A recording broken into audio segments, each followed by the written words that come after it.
কিরে হারামজাদা, তুই এখনো পড়ে পড়ে ঘুমাচ্ছিস কেন? কয়টা বাজে সেই খেয়াল আছে তোর? ঘুমন্ত নীলের কান ধরে টানতে টানতে কথাটি বলে নেহা। আর এইদিকে নীল তখনও ঘুমাচ্ছে। এদিকে তার কোনো খেয়াল নেই কে কি বলছে আর কে কি করছে না করছে। সে তার মতো করে ঘুমিয়ে যাচ্ছে। তখনই আবারও নেহা তার কান ধরে টানতে টানতে বলতে থাকে। কিরে ওই হারামজাদা, তোকে সেই কখন থেকে বলছি ঘুম থেকে ওঠার জন্য, তুই এখনো ঘুম থেকে উঠিস না কেন? বিকেল কয়টা বাজে দেখেছিস? আমি তো তোকে পড়িয়ে তারপর বাসায় যেতে হবে নাকি? আমি আজ পড়তে পারবো না, আমার ভীষণ ঘুম পাচ্ছে, আমাকে প্লিজ ঘুমাতে দিন। তোর কথা মতো তো আর সবকিছু হবে না। আমি এতটা পথ হেঁটে হেঁটে এখানে তোকে পড়ানোর জন্য এসেছি, আর এখন তোকে আমি না পড়িয়ে চলে যাব, এটা তুই ভাবলি কি করে? আর সেই কখন থেকে তোর জন্য বসে অপেক্ষা করছি। আমি বললাম তো আজ আমার পড়তে ইচ্ছে করছে না, আমার ভীষণ ঘুম পাচ্ছে, আমি আজ একটু ঘুমাতে চাই, আমাকে প্লিজ ঘুমাতে দিন। এখন যদি তুই ঘুম থেকে উঠে পড়ার টেবিলে না বসিস, তাহলে কিন্তু আমি সত্যি এক বালতি পানি এনে তোর উপর ঢেলে দিব, এই বলে দিলাম। নেহার এই কথা শুনে নীল আর কোনো উপায় অন্তর দেখতে না পেয়ে বিছানা ছেড়ে উঠে ওয়াশরুমে ঢুকে গেল। হাত মুখ ধুয়ে এসে তারপর পড়ার টেবিলে বসলো। কারণ সে খুব ভালো করেই জানে নেহা যেটা বলেছে সেটাই করবে। নেহার কথার কোনো অন্যথা হবে না। নেহা কতক্ষণে পড়ার টেবিলে বসে নীলের জন্য অপেক্ষা করছিল। নীল পড়ার টেবিলে বসতে ঠাস করে তার গালের নিচে একটা চড় বসিয়ে দিয়ে বলতে লাগলো। ওই হারামজাদা, তোকে না কাল বলেছিলাম হোমওয়ার্কগুলো করে রাখতে, তাহলে তুই এগুলো করে রাখলি না কেন? না মানে আসলে আপু, কাল রাতে হঠাৎ করে কারেন্ট চলে গেছিল, আর আমাদের বাসার আইপিএস তো নষ্ট হয়ে গেছে, তাই অন্ধকারে হোমওয়ার্কগুলো করতে পারিনি। সে না হয় বুঝলাম কাল তুই করতে পারিসনি, কিন্তু আজ তো ভার্সিটি থেকে এসে তারপর এগুলো করে রাখতে পারতিস। তুই তো খুব ভালো করে জানিস আমি তোকে পড়াতে আসব আর হোমওয়ার্কগুলো দেখব। আসলে ভার্সিটি থেকে এসে ফ্রেশ হয়ে খাওয়া দাওয়া করতেই আমার ভীষণ ঘুম পাচ্ছিল, তাই তো আমি ঘুমিয়ে গেছিলাম। তুই সারা রাত কি করেছিস? সারা রাত কি চুরি করতে গিয়েছিলি নাকি, যে দিনের বেলা ভার্সিটি থেকে এসে ঘুম পেয়ে গেল? না আপু, অন্য কিছু কেন চুরি করতে যাব? যেটা চুরি করতে চাইছিলাম সেটাই তো পারছি না, তাহলে অন্য কিছু চুরি করে আর কি লাভ আছে? মানে তুই কি বলতে চাইছিস? আমি তো কিছুই বুঝতে পারলাম না। কি চুরি করতে চাইছিস তুই? না আপু, সেরকম কিছুই না, বাদ দাও তো, এসব নিয়ে আর কথা না বলি। আমি হোমওয়ার্কগুলো করছি, তুমি আমাকে 10 মিনিট সময় দাও, আমি ততক্ষণই করে নেব। এই বলে নীল খাতা বের করে হোমওয়ার্কগুলো করতে লাগলো। প্রায় 15 মিনিটের মতো সময় লাগলো এগুলো শেষ করতে। হোমওয়ার্কগুলো করার শেষ হলে নীল সেগুলো নেহার দিকে বাড়িয়ে দিলে নেহা দেখে। তারপর নীলকে আবারও পড়াতে শুরু করলো। ঠিক সেই মুহূর্তেই নীলের আম্মু নেহার জন্য নাস্তা নিয়ে তাদের রুমে প্রবেশ করলো। নেহা নীলের খাতায় পড়া তুলে দিয়েছিল। আর নীল তখন নেহার দিকে হাঁ করে তাকিয়ে দেখছিল। নীলের আম্মুর বিষয়টা খেয়াল করেন, আর তখনই তিনি নীলের কাছে এসে বলতে থাকেন। কি রে, তুই এভাবে তোর ম্যাডামের দিকে হা করে তাকিয়ে আছিস কেন? হঠাৎ করে পেছন থেকে মায়ের গলার আওয়াজ শুনতে পেয়ে নীল অনেকটা থতমত খেয়ে গেল। আর সে একটু ভ্যাবাচ্যাকা খেয়ে বলতে লাগলো। কই না তো আম্মু, তুমি ভুল দেখেছো, ম্যাডাম আমাকে পড়া বুঝিয়ে দিচ্ছিল, আমি তো সেই পড়াগুলোই বুঝে নিচ্ছিলাম। নীল আর তার মায়ের মধ্যে কথোপকথন চলছিল, কিন্তু নেহা এসব কিছুই কানে নিচ্ছিল না। সে তার মতো করেই নীলকে পড়া বুঝিয়ে দিচ্ছিল। নীলের আম্মু নাস্তার প্লেটটা নেহার সামনে দিয়ে বলতে লাগলো। এই নাও তোমার নাস্তাটা, খেয়ে নাও, তারপর তোমার যা পড়ানোর তা পড়িয়ে নিও।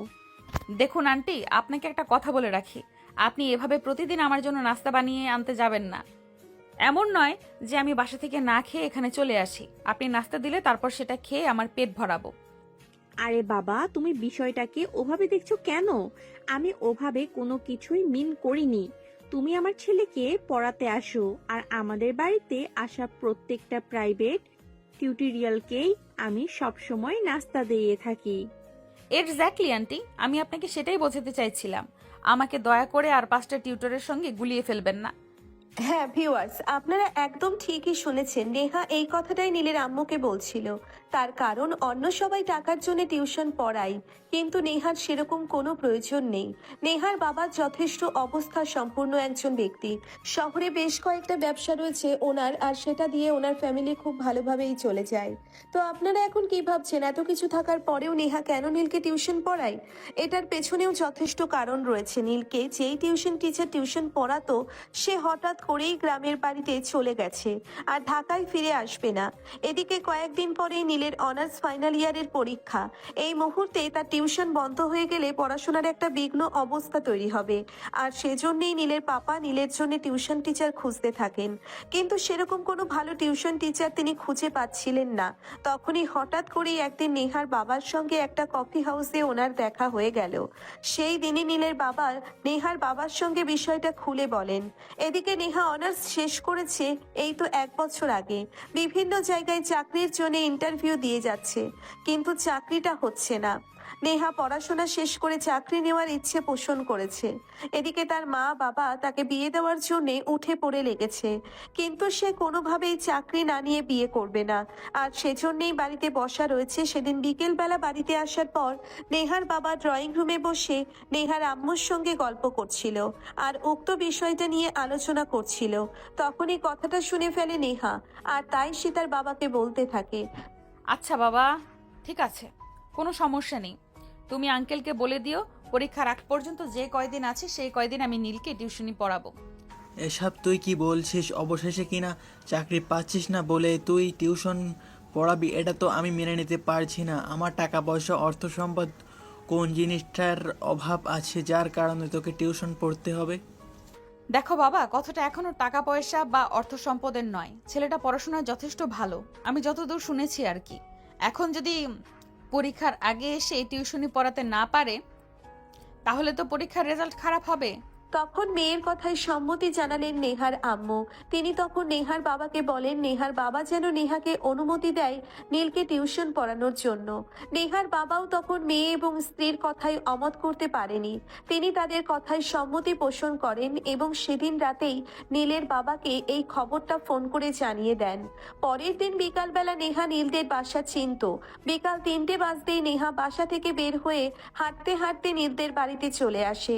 নীল তখন নিজের রুমে ঘুমাচ্ছিল। ভার্সিটি থেকে এসে তার ক্লান্ত লাগে, এটা প্রতিদিনের অভ্যেস। সে প্রতিদিন ভার্সিটি থেকে এসে খাওয়া দাওয়া করবে, কিছুক্ষণ সময় ঘুমাবে, আর তারপর সন্ধ্যার দিকে বাসা থেকে বের হয়ে বন্ধুদের সঙ্গে আড্ডা দিতে চায়ের দোকানে চলে যাবে। ঠিক এই মুহূর্তেই তাদের বাড়ির কলিং বেল বেজে উঠল। নীলের আম্মু তখন ড্রয়িং রুমে বসে টিভি দেখছিলেন। কলিং বেলের আওয়াজ শুনে তিনি এগিয়ে গিয়ে দরজাটা খুলে দিলেন। দরজা খুলেই তিনি নেহাকে দেখতে পেলেন। নেহাকে দেখেই তিনি বলতে লাগলেন, কি ব্যাপার মা? নেহা, হঠাৎ তুমি আমাদের বাড়িতে? নেহা খুব ভালোভাবেই বুঝতে পারলো নীলের আম্মু হয়তো এই ব্যাপারটা জানেন না। জানলে হয়তো তিনি এটা জিজ্ঞাসা করতেন না। তাই তো নেহা নীলের আম্মুকে বলতে লাগলো, কেন আন্টি, আপনাকে আঙ্কেল কিছু বলেনি নাকি? আমি আজ থেকে নীলকে টিউশনি পড়াবো, আর তার জন্যই তো আমি এখানে এসেছি। ও আচ্ছা তাই নাকি? ও আচ্ছা তাই নাকি? তাহলে তো এটা খুব ভালো খবর। ঠিক আছে, তুমি এখানেই বস, আমি তোমার জন্য চা নিয়ে আসছি। না আন্টি, সেটার কোনো প্রয়োজন হবে না। আমি একটু আগেই বাসা থেকে খাওয়া দাওয়া করে তবে এখানে এসেছি। কিন্তু নীলের আম্মু নেহার সেই সব কথা শুনল না। তিনি কিচেনে চলে গেলেন নেহার জন্য নাস্তা বানিয়ে নিয়ে আসতে। এদিকে নেহা সেখানে বসে না থেকে সোজা নীলের রুমে চলে গেল। নীল তখন নিজের রুমে নাক ডেকে ঘুমাচ্ছিল। ভার্সিটি থেকে এসে প্রতিদিন এসে খাওয়া দাওয়া করে তারপর ঘুমিয়ে পড়ে। আজকেও তার অন্যথা হয়নি। তখনই হঠাৎ করেই নেহা নীলের রুমের ভিতর প্রবেশ করে আর নীলকে নাম ধরে ডাকতে থাকে। এই নীল, নীল, কি হলো? এভাবে পড়ে পড়ে ঘুমাচ্ছ কেন? এখন কি ঘুমানোর সময় নাকি? কিন্তু নেহার ডাকে নীলের ঘুম ভাঙল না। সে বেঘরে ঘুমাচ্ছে। এই সব ছোটখাটো সাউন্ড তো তার কর্ণগোচর হবে না। এদিকে নেহা কোনোভাবেই ভেবে পাচ্ছে না একটা মানুষ কিভাবে এতটা বেঘরে হয়ে ঘুমাতে পারে। তাই তো সে আবারও নীলের নাম ধরে ডাকতে লাগলো। কিন্তু তাতে যখন কোনো কাজ হচ্ছিল না, তখন নেহা বাধ্য হয়ে নীলের হাত ধরে টান দিল। হঠাৎ করেই নেহা নীলের হাত ধরে হ্যাচকা টান দেওয়াতে নীল অনেকটা ভয় পেয়ে লাফ দিয়ে পেছন থেকে উঠে বসলো। নীল অনেকটাই ভয় পেয়ে গেছিল, তাই বিছানা থেকে লাফ দিয়ে উঠে বসেই একটা চিৎকার দিতে যাচ্ছিল। তখনই নেহা তার মুখটা চেপে ধরলো আর বলতে লাগলো। কিরে, তোরে আবার ভূতে ধরেছে নাকি? এভাবে চিল্লানি দিচ্ছিস কেন? নেহার এমন কথা শুনে নীল বলতে লাগলো। আরে আপনি এখানে? হ্যাঁ, কেন? তুই আমার দিকে এভাবে তাকিয়ে আছিস কেন? দেখে মনে হচ্ছে ভূত দেখেছিস। হ্যাঁ, আমি তো সেরকমটাই ভাবছিলাম। মনে মনে হঠাৎ করে আপনি আমাদের বাড়িতে, তাও আবার কোনো কথাবার্তা ছাড়াই, আবার আমার বেডরুমে। হ্যাঁ, কেন? তোর রুমের বাইরে তো কোথাও লেখা নেই যে তোর রুমে প্রবেশ করা যাবে না। আমি তো সেটা বলিনি। আমি তো শুধু এটাই বলেছি যে আপনি হুটহাট করে কোনো কথাবার্তা ছাড়াই আমার কাছে কেন এসেছেন। কারণ আজ থেকে আমি তোকে টিউশনি পড়াবো। যা, এখন হাত মুখ ধুয়ে এসে পড়ার টেবিলে পড়তে বস। আপনি আমাকে পড়াবেন মানে? আপনি আমাকে কেন পড়াবেন? দেখ, এত বেশি কথা বলিস না।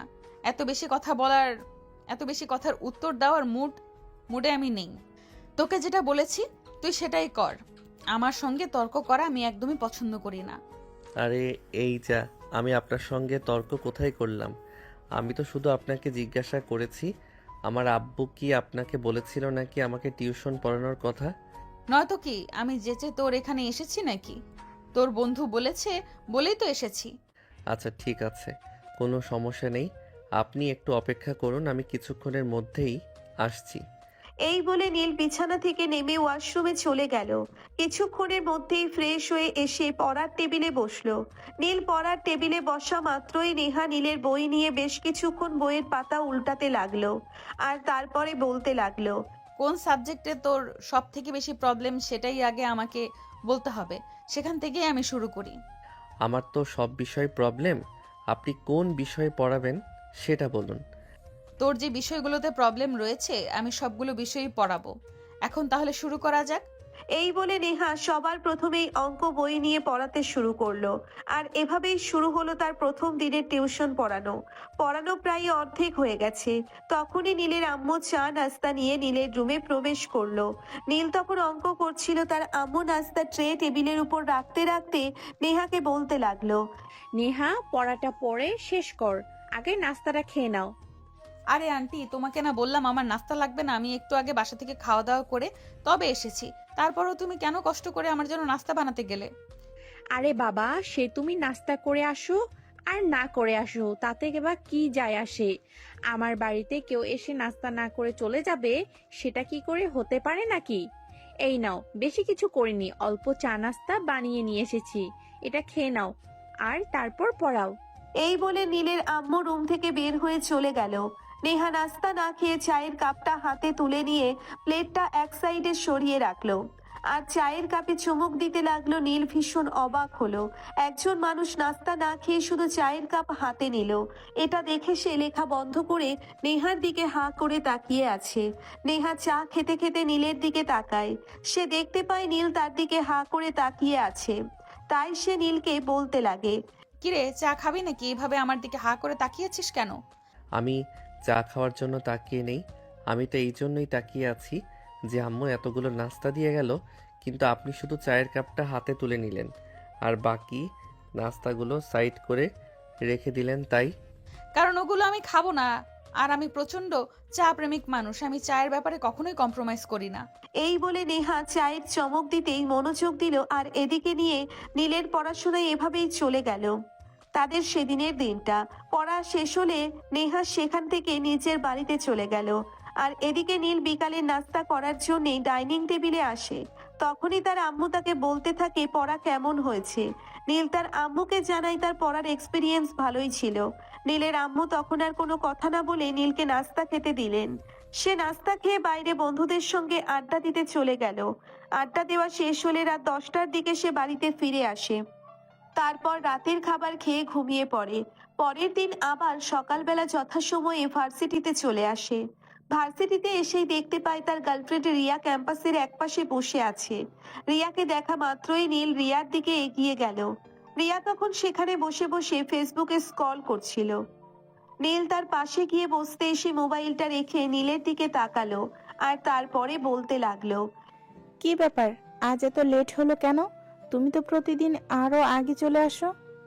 না মানে আসলে আজ সকালবেলা ঘুম থেকে উঠতে একটু লেট হয়ে গেছে, তাই আসতে একটু দেরি হয়ে গেল। ও আচ্ছা, ঠিক আছে, কোনো সমস্যা নিলে চলো ক্যান্টিনে যাওয়া যাক। আমি বাসা থেকে কিছু খেয়ে আসিনি, দুজনে একসঙ্গে খাবো বলে। ও আচ্ছা, আমিও কিছু খেয়ে আসিনি, চলো আগে খেয়ে নেই। এই কথা বলে নীল তার গার্লফ্রেন্ড রিয়াকে নিয়ে ভার্সিটির ক্যান্টিনে চলে গেল। সেখান থেকে দুজন নাস্তা শেষ করে তারপর যে যার রুমে চলে গেল। নীলের গার্লফ্রেন্ড রিয়া এই বছর অনার্স সেকেন্ড ইয়ারে পড়াশোনা করছে। রিয়া যখন ভার্সিটিতে প্রথম অ্যাডমিশন নিয়েছে তখনই নীলের সঙ্গে তার পরিচয়।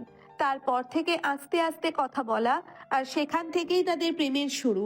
ভার্সিটি শেষ হলে রিয়া ভার্সিটির গেটের সামনে দাঁড়িয়ে অপেক্ষা করতে লাগে নীলের জন্য। নীল ক্যাম্পাস থেকে বের হতে রিয়া তার দিকে এগিয়ে যায় আর তারপর বলতে থাকে, চলো, অনেকদিন ধরে কোথাও ঘুরতে যাওয়া হয় না, আজ একটু কোথা থেকে ঘুরে আসি।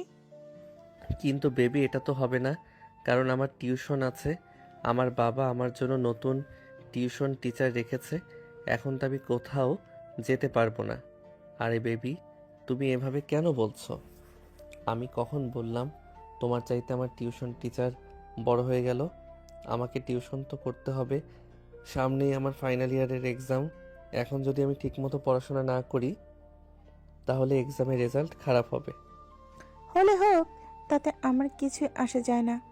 তুমি খুব ভালো করেই জানো আমি আমার বাবার একমাত্র আদরের রাজকন্যা। আমি আমার বাবার কাছে মুখ ফুটে যেটা চাইবো, আমার বাবা কখনোই আমাকে সেটা দিতে দুইবার চিন্তা করবেন না। তাই এসব নিয়ে তোমার চিন্তা কোনো কারণ নেই।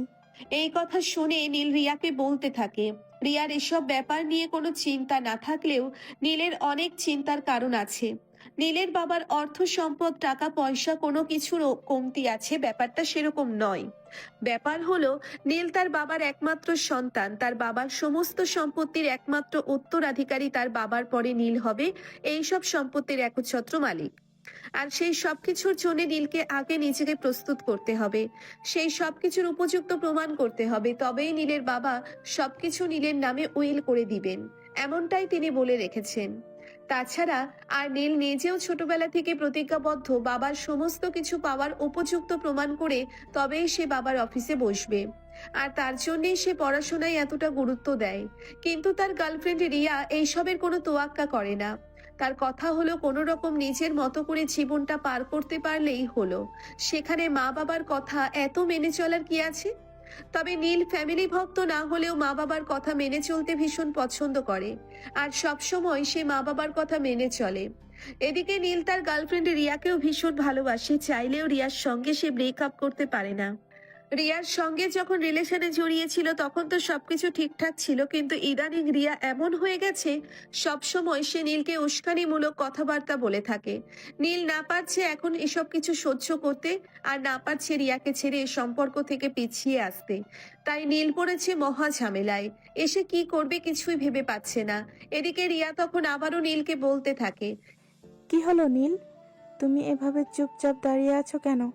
আমি তোমাকে কি বললাম? তুমি আমার কথার কোনো উত্তর দিচ্ছ না কেন? আরে বাবা, তুমি এমন কেন করছো আমি তো সেটাই বুঝতে পারছি না। তোমাকে বললাম না সামনে আমার এক্সাম আছে, এখন আমাকে ঠিকমতো পড়াশোনাটা করতে হবে। আমি বুঝতে পারছি না তুমি ইদানিং আমাকে অ্যাভয়েড কেন করতেছো। আমি তোমাকে যখনই কোনো কিছু করতে বললাম তোমার হয়তো সময় নেই, নয়তো বা পড়াশোনার অজুহাত। খামন ডিয়ার, আমি তোমাকে কোনো অজুহাত দিচ্ছি না। আমার পরীক্ষাটা শেষ হয়ে যাক, তারপর তো আমার আর কোনো কাজ থাকবে না। আমি সারাক্ষণ তোমাকে সময় দেব। কিন্তু এসব কথাই কোনো কাজ হলো না। রিয়া নীলের কোনো কথাই শুনলো না, সে মেজাজ দেখিয়ে সেখান থেকে চলে গেল। এদিকে নীলও তখন আর কোনো চিন্তা ভাবনা না করে সোজা বাসায় চলে আসলো, কারণ কিছুক্ষণ পরেই নেহা তাকে টিউশন পড়ানোর জন্য চলে আসবে। তাই সে বাসায় এসে ফ্রেশ হয়ে খাওয়া দাওয়া করে কিছুক্ষণ সময় বিশ্রাম নিচ্ছিল। আর ঠিক ওই মুহূর্তেই নেহা চলে আসে তাকে টিউশন পড়ানোর জন্য।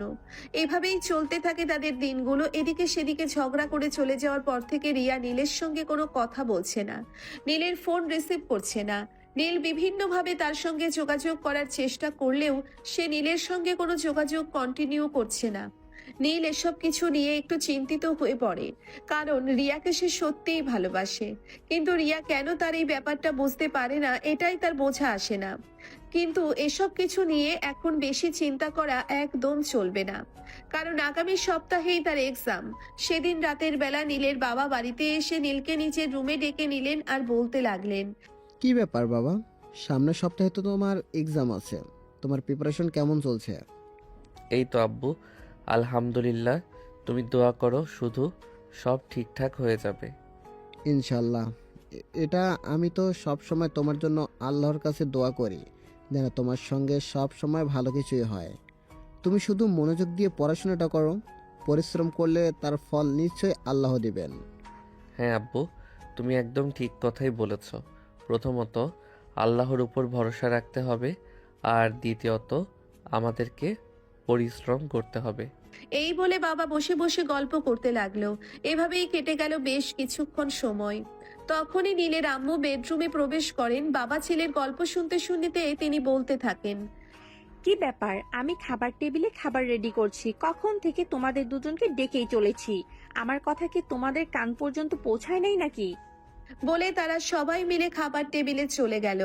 খাওয়া দাওয়া শেষ হলে সবাই নিজেদের রুমে গিয়ে ঘুমিয়ে পড়ে। নীলের বাবা একজন গার্মেন্টস ব্যবসায়ী। এশিয়ার বিভিন্ন বড় বড় কান্ট্রিতে ওনার গার্মেন্টস উৎপাদিত পোশাক রপ্তানি করে থাকেন। ঢাকা শহরে ওনার মোটামুটি 7টা বড় বড় গার্মেন্টস ফ্যাক্টরি রয়েছে, যেগুলো উনি হাজার হাজার কর্মচারীর মাধ্যমে পরিচালনা করে থাকেন। চেতনার অনেকগুলো গার্মেন্টস ফ্যাক্টরি তার, তিনি একা হাতে সবকিছু সামাল দিতে পেরে উঠছেন না। আর সেই জন্যেই তিনি চাইছেন নিজের ছেলেকে যোগ্য উত্তরসূরি বানিয়ে কাজের চাপ কিছুটা নিজের উপর থেকে কমাতে। আর এদিকে নীলও তার বাবার এই কষ্ট মেনে নিতে পারছে না। তাই সে পড়াশোনাটা শেষ করে যত দ্রুত সম্ভব ব্যবসার কাছে হাত লাগাতে চায়। সেদিন সকালবেলা অফিসে আসতেই নীলের বাবার ম্যানেজার এসে নীলের বাবাকে বলতে লাগলো, আসসালামু আলাইকুম স্যার। স্যার, আমরা গত সপ্তাহে যে 10 কোটি টাকার একটা কাজের অর্ডার নিয়েছিলাম সেটা আগামীকাল শিপমেন্ট করতে হবে। ও আচ্ছা, এটা তো ভালো কথা। কিন্তু স্যার, খারাপ খবর হলো এটাই যে ওই অর্ডারের আমরা সবেমাত্র 70% প্রোডাক্ট রেডি করতে পেরেছি। একদিনে তো 30% প্রোডাক্ট রেডি করা সম্ভব নয়। কিন্তু এটা আপনি কি বলছেন? তাহলে কিভাবে কি করব? আমি তো সেটাই ভেবে পাচ্ছি না। এখন কি করা যাবে সেটাই বলুন। আপনাকে আমি কি বলবো, আমি তো সেটাই ভেবে পাচ্ছি না, কারণ আমি তো নিজেই এসবের কোনো কুল কিনারা খুঁজে পাচ্ছি না। এই বলে ম্যানেজার সাহেব সেখান থেকে বের হয়ে চলে গেলেন। আর এদিকে নীলের বাবা পড়ে গেলেন মহা চিন্তায়। শিপমেন্টের কাজ সেটা তো রেডি করতেই হবে, তা না হলে তো অনেক বড় একটা লোকসানের সম্মুখীন হতে হবে। কিন্তু তিনি কিভাবে কি করবেন সেটাই ভেবে পাচ্ছেন না। এই মুহূর্তে যদি তিনি এই কাজের শিপমেন্ট করতে না পারেন, তাহলে হয়তো আগামী কয়েকটা প্রজেক্ট ওনার হাতছাড়া হয়ে যাবে। এই বায়ারদের সঙ্গে এটাই ওনার প্রথম কাজ, আর এখনই যদি এই শিপমেন্টটা ঠিক মতো করতে না পারেন, তাহলে তো আর নেক্সট টাইম এই বায়ারদের সঙ্গে কোনো কাজ করতে পারবেন না। কারণ বিদেশিরা অনেক সময় সচেতন, তারা কাজকে অনেক বেশি প্রায়োরিটি দিয়ে থাকে। তারা কাজের ক্ষেত্রে কোনো রকম হেয়ালি পছন্দ করে না, তাদের কাছে সবার আগে কাজ। তাই নীলের বাবা কি করবেন কিছুই ভেবে পাচ্ছেন না। বেশ কিছুক্ষণ চিন্তা ভাবনা করে তিনি আবারও ম্যানেজার সাহেবকে নিজের কেবিনে ডেকে পাঠালেন আর বলতে লাগলেন, দেখুন ম্যানেজার সাহেব, যা করার ঠান্ডা মাথায় চিন্তা ভাবনা করে তবেই করতে হবে। হ্যাঁ স্যার, সেটাই তো ভাবছি, তার নামা, তাই কিভাবে কি করা যায়। আপনি এখন এই সমস্ত শ্রমিককে জানিয়ে দিন আজ সারা রাত ডিউটি করতে হবে এবং আগামীকাল সকালের মধ্যেই সিমেন্টের প্রোডাক্ট রেডি করতে হবে। তাদেরকে জানিয়ে দিন আজ সারা রাত ডিউটি করার জন্য তাদের এক্সট্রা পারিশ্রমিক দেওয়া হবে, সেই সঙ্গে ওভারটাইম তো দেওয়াই হবে। এই কথা বলার পিছনে কারণ হচ্ছে অনেক শ্রমিক আছে যাদের টাকা পয়সার অনেক বেশি প্রয়োজন। তারা একটা বেতন বোনাসের কথা জানতে পারলে খুব মনোযোগ সহকারে কাজটা করে এবং যত দ্রুত সম্ভব কাজটা শেষ করার চেষ্টা করবে। ওনার এই মুহূর্তে যত দ্রুত সম্ভব কাজটা শেষ করা প্রয়োজন, তাই তিনি এরকমটা বললেন। যাই হোক, ম্যানেজারকে কথাটা বলার সঙ্গে সঙ্গেই ম্যানেজার সাহেব এই কথাটা অ্যানাউন্স করে দিলেন। আর এইদিকে কর্মচারীরা এসব কথা শুনতে পেয়ে কাজের গতি বাড়িয়ে দিল। যেখানে সন্ধ্যা 7টায় অফিস ছুটি হওয়ার কথা ছিল, সেখানে রাত 2টা পর্যন্ত কাজ করে তারা মোটামুটি শিপমেন্টের কাজ কমপ্লিট করে ফেললো। রাত 3:30-র মধ্যে সমস্ত কাজ শেষ হয়ে গেল এবং সমস্ত কর্মচারীদেরকে পরের দিনটা সম্পূর্ণ দিনের জন্য ছুটি দিয়ে দেওয়া হলো। এদিকে কর্মচারীরাও খুশি হলো, সেই সঙ্গে মালিক পক্ষ, আর অন্যদিকে শিপমেন্টের কাজও কমপ্লিট হয়ে গেল। এভাবে এ যাত্রায় বেঁচে গেলেন। শিপমেন্টের কাজ কমপ্লিট হওয়ার পর নীলের বাবা ম্যানেজারকে আবারও কেবিনে ডেকে নিলেন আর বলতে লাগলেন, দেখলেন তো, মাঝে মধ্যে উপস্থিতি বুদ্ধি অনেক কাজে লাগে। এই মুহূর্তে যদি আমি উপস্থিত বুদ্ধিকে কাজে না লাগাতাম, তাহলে আমি এই বিপদ থেকে উদ্ধার হতে পারতাম না। হ্যাঁ স্যার, এটা আপনি একদম ঠিক কথাই বলছেন। এই মুহূর্তে যদি আপনি এই কথাটা চিন্তা না করতেন, তাহলে আমরা এই বিপদ থেকে উদ্ধার হতে পারতাম না। এই বলে তারা দুজন সেখানে বসে গল্প করতে লাগলো। ম্যানেজার সাহেব এবং নীলের বাবা দুজনেই বেশ চিন্তিত ছিলেন এই শিপমেন্টের কাজ নিয়ে। শিপমেন্টের কাজ ভালোই শেষ করতে পারায় দুজনেই বেশ আনন্দিত। তাই নীলের বাবা ম্যানেজার সাহেবকে বলেন আজ রাতে ফ্যামিলি সহ ওনার বাসায় যেন চলে আসেন, সবাই একসঙ্গে ডিনার করবেন। ম্যানেজার সাহেবও না করলেন না, তিনি এক কথায় সম্মতি জানালেন। আর তারপর নীলের বাবা নিজের বাসায় চলে গেলেন আর ম্যানেজার সাহেব ওনার বাসায়। অবশ্য এদিকে সকালবেলা বাসায় আসাতে ম্যানেজারের স্ত্রী একটু রাগারাগি করলে পরে ম্যানেজার সাহেব নিজের স্ত্রীকে সম্পূর্ণ বিষয়টি একটু বুঝিয়ে বলেন। আর সন্ধ্যাবেলায় ইনভাইট আছে সেটা জেনে ম্যানেজার সাহেবের স্ত্রী একটু বেশি খুশি হলেন। আসলে মেয়ে মানুষ বলে কথা, তারাও কোথাও ঘুরতে যাওয়া বা কোনো জায়গায় দাওয়াত যাওয়ার কথা শুনলে ভীষণ খুশি হয়। ম্যানেজার সাহেবের স্ত্রীও তার ব্যতিক্রম নন। সারাদিন ম্যানেজার সাহেব ঘুমিয়ে কাটিয়ে দিলেন। বিকেল হতে না হতেই ওনার স্ত্রী ওনাকে ঘুম থেকে ডেকে তুললেন। তারপরেই বাচ্চাদের নিয়ে রেডি হয়ে গেলেন। এদিকে ম্যানেজার সাহেব বলতে লাগলেন, আরে বাবা, সবে তো মাত্র বিকেল, আমাকে আরেকটু সময় ঘুমাতে দাও। সময় হলে আমি নিজেই তোমাদেরকে নিয়ে চলে যাব। কিন্তু ম্যানেজার সাহেবের স্ত্রী নিজের কথাই অনড়। তিনি কোনো প্রকার রিস্ক নিতে চান না। ওনার দাওয়াত মিস হওয়া কোনোভাবেই চলবে না, দাওয়াত যেতেই হবে। তাই তিনি বাচ্চাদেরকে নিয়ে রেডি হয়ে বসে রইলেন। এদিকে ম্যানেজার সাহেব সন্ধ্যাবেলা ঘুম থেকে উঠলেন। তারপর ফ্রেশ হয়ে নিজেই এক কাপ কফি বানিয়ে নিলেন, কারণ ওনার স্ত্রী সাজুগুজু করে রেডি হয়ে বসে আছেন। এই মুহূর্তে তিনি যদি হাজারবার নিজের স্ত্রীকে কফি বানিয়ে দেওয়ার কথা বলেন, কিন্তু ওনার স্ত্রী কখনো এটা করবেন না। কারণ একটাই মেয়ে মানুষ কোথায় যাওয়ার জন্য সাজুগুজু করে রেডি হলে তাদেরকে আর যাই হোক কোনো কাজ অন্তত করানো যায় না। আর এদিকে ম্যানেজার সাহেবের স্ত্রীও তার অন্যথা নন। ম্যানেজার সাহেব কফি খেয়ে নিজেকে একটু চাঙ্গা করে নিলেন। আর এদিকে ম্যানেজার সাহেবের স্ত্রী বারবার ওনাকে তাড়া দিয়েই চলেছেন। তাই ম্যানেজার সাহেব আর কোনো কিছু চিন্তা না করে নিজের রুমে গিয়ে রেডি হয়ে নিলেন। তারপর সন্ধ্যা 7টার দিকে বাসা থেকে বের হয়ে গেলেন। বাসা থেকে বের হয়েই তিনি পাশেই একটা সুপার শপ থেকে বেশ কিছু মিষ্টি আর ফলমূল কিনে নিলেন, কারণ কোথাও দাওয়াতে যেতে হলে হাতে করে সামান্য কিছু অন্তত নিয়ে যেতে হয়। একেবারে খালি হাতে তো আর কোথাও দাওয়াত খেতে যাওয়া যায় না। দেখতে দেখতে রাত 8টার মধ্যে তারা নীলদের বাড়িতে চলে আসলো। দরজার সামনে দাঁড়িয়ে কলিং বেল চাপ দিতেই নীলের আম্মু দরজা খুলে দিলেন। উনি আগে থেকেই জানতেন সন্ধ্যাবেলায় বাড়িতে মেহমান আসবে, তাই তিনি তাদেরকে সালাম দিয়ে কৌশল বিনিময় করে বাসার ভিতরে প্রবেশ করতে বলেন। ম্যানেজার সাহেব ওনার স্ত্রী সন্তান নিয়ে বাড়ির ভিতরে প্রবেশ করেন। ড্রয়িং রুমে এসে ওনার স্ত্রী সন্তানকে নিয়ে বসেন। নীলের আম্মু তাদেরকে বসতে বলেন এবং ঠান্ডা পানীয় দিয়ে আপ্যায়ন আরম্ভ করেন। কিছুক্ষণের মধ্যেই নীলের বাবা ড্রয়িং রুমে চলে আসে আর ম্যানেজার সাহেব এবং ওনার স্ত্রীর সঙ্গে গল্প করতে থাকেন। এভাবেই চলে যায় বেশ কিছুক্ষণ সময়। আর এদিকে নীলের আম্মুর রান্নাবান্না প্রায় হয়ে আসছিল, তাই তিনি কাজের মেয়েটাকে নিয়ে সবকিছু গুছিয়ে নিয়ে খাবার টেবিলে সাজিয়ে রাখেন। এদিকে সেদিন রাতের বেলা বাসায় মেহমান আসবে এই কথা যেন নীলের আম্মু নেহাকেও নিজেদের বাসায় ইনভাইট করেন। শুধু নেহা বললে ভুল হবে, নেহার পুরো ফ্যামিলিকে তিনি ইনভাইট করেন।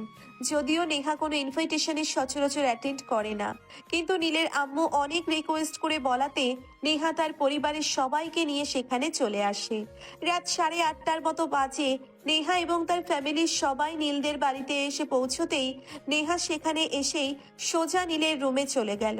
নীলের সঙ্গে কিছুক্ষণ গল্প করবে সেজন্য, কিন্তু সেটা আর হয়ে উঠল না, কারণ নীল ওই সময় বাসায় ছিল না। প্রতিদিনের মতোই বন্ধুদের সঙ্গে আড্ডা দিতে গিয়ে আর বাড়ি ফেরা হয়নি তখনও। নেহা সারা রুমে খুঁজে দেখলো, বাড়ির ছাদেও খুঁজে দেখলো, কিন্তু কোথাও নীলকে খুঁজে পেল না। তাই সে ড্রয়িং রুমে ফিরে আসেন। নীলের আম্মু তখন কিচেনে সালাদ কাটছিলেন। নেহা সেখানে চলে গেল আর নীলের আম্মুর কাছে নীলের ব্যাপারে জিজ্ঞাসা করলো। তখন নীলের আম্মু নেহাকে সবকিছু খুলে বলেন। নেহা তখন আর কোনো কথা না বলে সেখান থেকে ড্রয়িং রুমে এসে বসে। রাতে 9:30টায় সবাই খাবার টেবিলে বসে খাবার খাচ্ছে। তখনই হঠাৎ কলিং বেলের আওয়াজ শোনা যায়। নেহা নিজেই উঠে গিয়ে দরজাটা খুলে দিল আর দেখতে পেল নীল দাঁড়িয়ে আছে। নীল তো মনে মনে কোনোদিন কল্পনাও করেনি নেহা এই সময়ে তাদের বাড়িতে থাকবে। তাই তো সে নেহাকে দেখে একদম ভূত দেখার মতো চমকে গেল আর বলতে লাগলো, আরে আরে ম্যাডাম, আপনি এখানে? তার আগে তুই আমাকে এটা বল, এত রাতে তুই কোথায় ছিলি? আর এত রাতে কোথা থেকে এসেছিস? না মানে আসলে ম্যাডাম, বন্ধুদের সঙ্গে একটু আড্ডা দিচ্ছিলাম, তাই তো বাসায় ফিরে আসতে একটু লেট হয়ে গেল। কিন্তু এত রাতে আপনি আমাদের বাসায় কি করছেন? তোর শ্রাদ্ধ খেতে এসেছি হারামজাদা। নেহার এমন কথা শুনে অনেকটাই ভ্যাবাচ্যাকা খেয়ে গেল নীল এবং বাসায় উপস্থিত সকলেই। কেউ এরকম কিছু কখনোই আশা করেনি। তারা ভাবতেই পারেনি নেহা সবার সামনে নীলকে এমন কিছু বলবে। নীল হাঁ করে নেহার দিকে তাকিয়ে আছে, সে কোনো কথাই বলছে না। তখনই নেহা ওর শার্টের কলার টান দিয়ে বাসার ভিতরে প্রবেশ করাই আর গেট লাগিয়ে দিয়ে বলতে থাকে, ওই হারামজাদা, যা গিয়ে খাবার টেবিলে বস। খাওয়া দাওয়া শেষ করে তারপর রুমে গিয়ে পড়তে বসবি। আজ আমি তোদের বাসায় থাকবো, সারা রাত তোকে পড়াবো।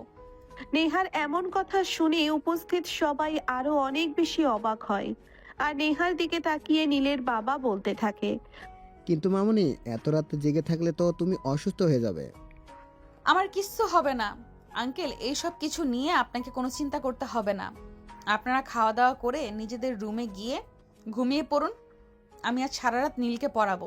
এমনকি আরও একটা কথা বলে রাখি, আগামীকাল থেকে বিকেল 3টায় আমি আপনাদের বাসায় আসব। তারপর বিকেল 3টা থেকে ভোররাত পর্যন্ত, তারপর সকালে আমি বাসায় গিয়ে ঘুমাবো। কথাটা শুনে যেন মাথায় আকাশ ভেঙে পড়ে নীলের। সে অবাকের চূড়ান্ত সীমানায় পৌঁছে গিয়ে বলতে থাকে, আরে ম্যাডাম, এসব আপনি কি বলছেন? আপনার কি সত্যি সত্যি মাথা খারাপ হয়ে গেছে নাকি যে পাগলের মতো প্রলাপ করছেন? আপনি একটা মেয়ে মানুষ, আপনি আমার সঙ্গে আমার রুমে সারা রাত থাকবেন? হ্যাঁ তো কি হয়েছে? তুই কি ভূত নাকি যে আমাকে গিলে খেয়ে ফেলবি, নাকি আমি তোকে খেয়ে ফেলবো? সবাইকে অবাক করে দিয়ে কথাটা বলে নেহা। কিন্তু ততক্ষণে নেহাকে আর কোনো প্রশ্ন করার সাহস কেউ পাচ্ছিল না। তাই কেউ আর কোনো কথা বলল না, চুপচাপ নিজেদের মতো খাবার খাওয়ায় মনোযোগ দিল। নেহাও আর কোনো কথা না বলে নিজের খাবার খেতে লাগলো। খাওয়া শেষ হলে সবাই বেশ কিছুক্ষণ ড্রয়িং রুমে বসে গল্প করলো। আর তারপর সবাই নিজেদের বাসায় চলে যাওয়ার জন্য প্রস্তুত নিচ্ছিল। বাসায় চলে যাওয়ার জন্যে কিন্তু নেহা তার আম্মুকে পরিষ্কার জানিয়ে দিল সে এখানেই থাকবে। তাই নেহার আম্মু আর কোনো কথা বললেন না। তিনি নিজের স্বামীকে নিয়ে সেখান থেকে চলে গেলেন। এদিকে নীল রুমে এসে বিছানায় শুয়ে ঘুমিয়ে পড়েছিল নেহা। রুমে এসে ড্রেসিং টেবিলের উপরে রাখা পানির জগ থেকে এক গ্লাস পানি নিয়ে সোজা নীলের মুখের উপর ঢেলে দিল। নীল চিৎকার দিয়ে উঠে বসলো আর বলতে লাগলো, আরে এটা কোন ধরনের অসভ্যতা? আমি রাতের বেলা ঘুমাচ্ছি, এখন কি ফাইজলামো করার সময় নাকি? তোকে ঘুমাতে কে বলেছে? খাবার টেবিলে শুনতে পাসনি? আজ থেকে রাতে আমি এখানেই থাকবো আর সারা রাত তোকে পড়াবো। আপনার মাথা খারাপ হয়ে গেলেও আমার মাথা এখনো সম্পূর্ণ খারাপ হয়নি।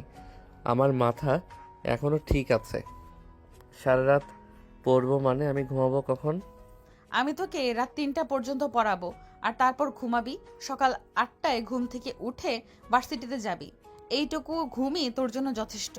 এই বলে নীল বিছানা থেকে নামতে না চাইলেও নেহা নীলকে জোর করে টেনে হিঁচড়ে বিছানা থেকে নামালো। অনিচ্ছা সত্ত্বেও নীলকে টেনে নিয়ে পড়ার টেবিলে বসালো। নীল পড়ার টেবিলে বসে ঝিমাচ্ছিল। আর তখনই নেহা ঠাস করে তার মাথায় একটা চড় মেরে বলতে লাগলো, কিরে এভাবে মুরগির মতো ঝিমাচ্ছিস কেন? তোকে এখানে ঝিমাতে বসাইছি নাকি পড়তে বসাইনি? আরে এত রাতের বেলা ঘুমাবো না তো কি করব? আপনি তো পুরো পাগল হয়ে গেছেন। তোর যদি এরকমটা মনে হয়ে থাকে তাহলে সেটাই, আমি তাকে আর কিছুই বলবো না। এখন চুপচাপ পড়তে বস আর কোনো কথা বলবি না। এই বলে নেহা নীলকে পড়া বুঝিয়ে দিচ্ছিল, কিন্তু নীল কোনোভাবেই নিজের চোখ খুলে রাখতে পারছিল না। বারবার তার ঘুম এসে যাচ্ছিল আর সে চোখ বন্ধ করে ঘুমিয়ে যাচ্ছিল, কিন্তু নেহার অত্যাচারে সে আর ঘুমিয়ে থাকতে পারছিল না। তার সময় যেন কাটছিলই না, কখন রাত 3টে বাজবে আর কখন সে ঘুমাবে এটাই মনে মনে ভাবছিল। এদিকে নেহা একদম পুরো চাঙ্গা মুডে রয়েছে, তার যেন চোখে কোনো ঘুম নেই। রাত আনুমানিক 1টার বেশি বাজে, তখনই নেহা নীলকে বলতে থাকে, তুই এই অঙ্কটা কর, আমি ততক্ষণ এই দুজনের জন্য 2 কাপ কফি বানিয়ে নিয়ে আসি, তারপর দুজনে একসঙ্গে ব্যালকনিতে বসে কফি খাবো। নীল তখন নেহার কথার কোনো উত্তর দিল না। সে শুধু মনে মনে ভাবতে লাগলো একটা মানুষ কতটা মেন্টাল হলে এরকম কথা বলতে পারে। রাত 1টা বাজে নাকি ব্যালকনিতে বসে চাঁদ দেখতে দেখতে কফি খাবে। সে যাই হোক, অত ভেবে কোনো কাজ নেই। তাই নীল নিজের মতো করে অঙ্ক করতে লাগলো। এদিকে নেহা কিচেনে চলে আসে। যেহেতু সে এই বাড়িতে নতুন, এখানকার কোনো কিছুই তার চেনা জানা নেই, তাই কফি আর চিনি দুটোই খুঁজে পেতে তার একটুও সময় লাগলো। কিন্তু সে হাল ছেড়ে দিল না, খুঁজে বের করে তবেই কফি বানিয়ে নিয়ে নীলের রুমে চলে গেল। নীলের ততক্ষণে অঙ্ক করা শেষ হয়ে গেছিল, তাই নেহা নীলকে বলতে লাগলো ব্যালকনিতে যাওয়ার জন্য, কিন্তু নীল যেতে রাজি হচ্ছিল না। আর ঠিক তখনই নেহা আবারও নীলকে জোর করে ব্যালকনিতে চলে গেল। দুজনে ব্যালকনিতে দাঁড়িয়ে দাঁড়িয়ে কফি খেতে লাগলো। আর তখনই হঠাৎ করেই নেহা নীলকে বলতে লাগলো, আচ্ছা, তুই কখনো প্রেম করেছিস? হঠাৎ এসব প্রশ্নের মানে কি? দেখ, আমাকে অত প্রশ্ন করিস না, আমি তোকে যেটা বলেছি সেটার উত্তর দে। আমাকে কেউ প্রশ্ন করুক, এটা আমার পছন্দ না। হ্যাঁ করেছি, তো কি হয়েছে? সত্যি বলছিস তুই? তোর গার্লফ্রেন্ড কিসে পড়ে? আপাতত নেই, মোটামুটি বলা চলে ব্রেকআপ হয়ে গেছে। কারণ বেশ কিছুদিন ধরে তার সঙ্গে আমার যোগাযোগ বন্ধ। সে আমার মতো করে চলতে পারে না, তাই। মানে তুই কি বলতে চাইছিস? আমি তোর কথাটা ঠিক বুঝতে পারলাম না, একটু ক্লিয়ারলি খুলে বলতো আমাকে। আসলে আপনি তো খুব ভালো করেই জানেন এই মুহূর্তে আমি পড়াশোনা নিয়ে অনেক ব্যস্ত সময় কাটাচ্ছি। আমার বাবার এবং নিজের ইচ্ছা পূরণের জন্য এদিকে আমার গার্লফ্রেন্ড চাই। আমি সব সময় তাকে সময় দেই। হ্যাঁ, গার্লফ্রেন্ড থাকলে তো তাকে সময় দিতেই হবে, এখানে অবাক হয়ে বলার কি আছে? কিন্তু পড়াশোনার প্রেশারের জন্য আমি সেটা দিতে পারছি না। আর তার একটু সময় হবে না, অনেক অনেক লম্বা সময় চাই। ও আচ্ছা, ঠিক আছে, বুঝতে পারছি। আচ্ছা, তুই আমাকে একটা কথা বলতো, আমাকে তোর কেমন লাগে সেটা জিজ্ঞেস করেছি। মানে আপনি কি বলতে চাইছেন আমি ঠিক বুঝতে পারলাম না। আপনি তো দেখতে মাশাআল্লাহ যথেষ্ট সুন্দরী আছেন। হ্যাঁ, আমি দেখতে সুন্দরী সেটা তো আমি খুব ভালো করেই জানি, কিন্তু আমি তোকে অন্য কথা জিজ্ঞাসা করছি। নেহার কথাটা ঠিক নীলের মাথায় ঠিকভাবে ঢুকলো না, তাই নীল বেশ কিছুক্ষণ চুপ করে দাঁড়িয়ে রইলো। আর তারপর নেহা আবারও নীলকে বলতে লাগলো, কি রে, কি হলো? তোকে আমি কিছু জিজ্ঞাসা করেছি, তুই আমার কথার উত্তর দিচ্ছিস না কেন? আমি আপনার কথাটা এখনো ঠিকভাবে বুঝে উঠতেই পারিনি। তাহলে কি উত্তর দেব সেটা আপনি নিজেই আমাকে বলে দিন না। ও মা, সোজা কথা সোজাভাবে বলছিস না নাকি? আমি তো তোকে এটাই জিজ্ঞাসা করেছি, আমাকে তোর পছন্দ হয় নাকি? হ্যাঁ, আমি তো সেটাই বললাম আপনাকে। আমার পছন্দ হওয়া বা না না হওয়ার কি আছে? আপনি আমার টিচার, আপনি আমাকে তো ভালোই পড়ান। দেখ, একদম হ্যাবলামি করিস না, এইসব আমার একদম ভালো লাগে না। আচ্ছা ঠিক আছে, বাদ দে সেসব কথা, কফিটা শেষ কর, সবে মাত্র রাত 1:30 বাজে, আরো 1.5 ঘন্টা তোকে পড়তে হবে। এই বলে দুজনে কফিতে চুমুক দিতে লাগলো। কিছুক্ষণের মধ্যেই তাদের কফি খাওয়া শেষ হলে দুজনে আবারও রুমে ফিরে আসে আর নীল পড়তে বসে। রাত 3টে বাজতেই নীল বলতে লাগলো, এবার তো আমাকে ছেড়ে দিন, রাত 3টা বেজে গেছে, আমাকে এখন ঘুমাতেই হবে। আমি আর বসে থাকতে পারছি না। আচ্ছা ঠিক আছে, ঘুমিয়ে পড়, আমি তোদের গেস্টদের রুমে গিয়ে কিছুক্ষণ শুয়ে থাকবো, তারপর ফজরের আজান দিলে নামাজটা পড়ে বের হয়ে যাব। আম্মুর রুমের দরজা খোলা আছে, আপনি চাইলে আম্মুর রুমে আম্মুর সাথেও ঘুমাতে পারেন।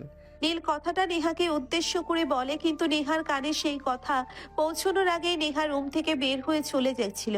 নেহা নীলের রুম থেকে বের হয়ে নিচে গেস্ট রুমে গিয়ে শুয়ে ঘুমিয়ে পড়ল। সকালবেলা ফজরের আজান দিতে সেই ঘুম থেকে উঠে ফজরের নামাজ পড়ে নিল। আর তারপরেই হাঁটতে হাঁটতে নীলদের বাসা থেকে বের হয়ে নিজের বাসায় চলে গেল। কলিং বেল চাপ দিতেই তার আম্মু দরজা খুলে দিল।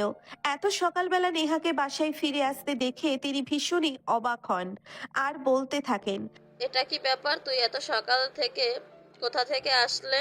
আমি তো সেটাই বুঝতে পারছি না। তোমাকে সবকিছু বুঝতে হবে, এটা কোন হাদিসে লেখা আছে সেটা আমায় বলো তো শুনি। এই বলে নেহা তার আম্মুকে কোনো কথা বলার সুযোগ না দিয়ে সেখান থেকে সোজা নিচের রুমে চলে গেল আর দরজা বন্ধ করে ঘুমিয়ে পড়ল। এদিকে নীল সকাল 8টার দিকে ঘুম থেকে উঠে ফ্রেশ হয়ে খাওয়া দাওয়া করে তারপর ভার্সিটিতে চলে গেল। ভার্সিটিতে প্রবেশ করা মাত্রই তার গার্লফ্রেন্ড রিয়া তার পথ আগলে দাঁড়ালো। নীল এরকমটা একদমই আশা করেনি, কারণ বেশ কিছুদিন ধরে তার গার্লফ্রেন্ডের সঙ্গে কোনো কথা বলা তো দূরের কথা, টোটালি যোগাযোগ বন্ধ করে দিয়েছে এই বলা চলে। রিয়া তার সামনে এসে দাঁড়ানোতেই নীল অনেকটাই চমকে যায় আর তখনই সে রিয়াকে বলতে থাকে, কি ব্যাপার, তুমি হঠাৎ করে আমার পথ আগলে দাঁড়ালে কেন? কোনো প্রবলেম নাকি? হ্যাঁ, আমি তো তোমাকে সেটাই জিজ্ঞাসা করতে এসেছি। আমি তোমার সঙ্গে কথা বলছি না, বেশ ভালো কথা, কিন্তু তাই বলে তুমিও আমার সঙ্গে যোগাযোগ বন্ধ করে দেবে? এমনটা তো কথা ছিল না। দেখো, আমি ইদানিং তোমাকে দেওয়ার মতো কোনো টাইম আমার হয়ে উঠছে না। আমি পড়াশোনা নিয়ে খুবই ব্যস্ত আছি। এখন তোমার যদি ইচ্ছে হয় তুমি আমার সঙ্গে থাকবে তো থাকতে পারো, নয়তো বিকল্প রাস্তা খুঁজে নিতে পারো। দেখো, যখন আমরা সম্পর্কে এসেছি তখন তো এরকম কোনো কথা ছিল না, তাহলে এখন তুমি কেন আমার সঙ্গে করছো এমন? নীল ততক্ষণে রিয়ার কথার কোনো উত্তর না দিয়ে সেখান থেকে চলে গেছে।